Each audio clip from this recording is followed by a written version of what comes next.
Hi friend, একটি interesting blog নিয়ে চলে এসেছি আপনাদের সামনে। আশা করি আপনাদের ভালো লাগবে, তো শেষ পর্যন্ত দেখো ব্লগটিকে। কাল গণেশ পুজো ছিল, তাই বন্ধুরা মিলে ঘুরতে গেছিলাম। ভেবেছিলাম রাত করে ঘুরতে বেরালে ব্যাঙ্গালোরের ট্রাফিক থেকে বেঁচে যাব, কিন্তু তা বিপরীত।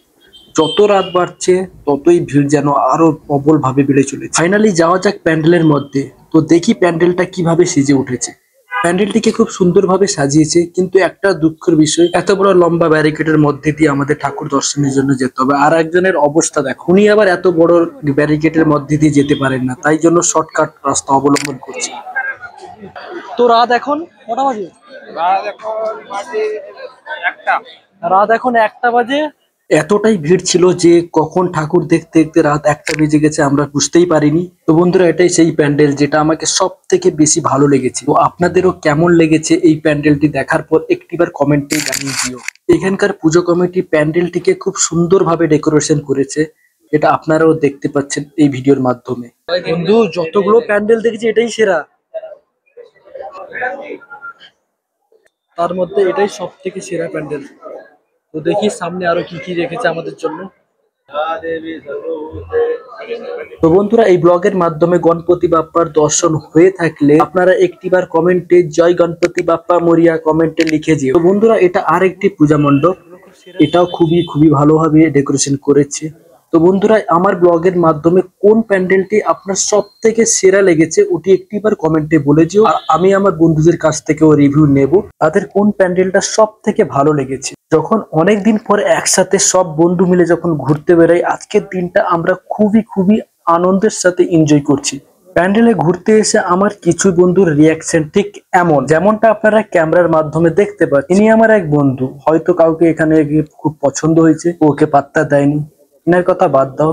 আর একজন যিনি আসছেন, ইনি ভাবছেন ক্যামেরাটাকে ওনার, কারণ বাকিটা ইতিহাস থাক। এদের মুখে পুরো কথা শুনেনি। কথা বলতে চাইছি, সন্ধ্যা থেকে তো এতগুলো প্যান্ডেল দেখেছো, সব থেকে তোমার কোনটা বেশি ভালো লেগেছে?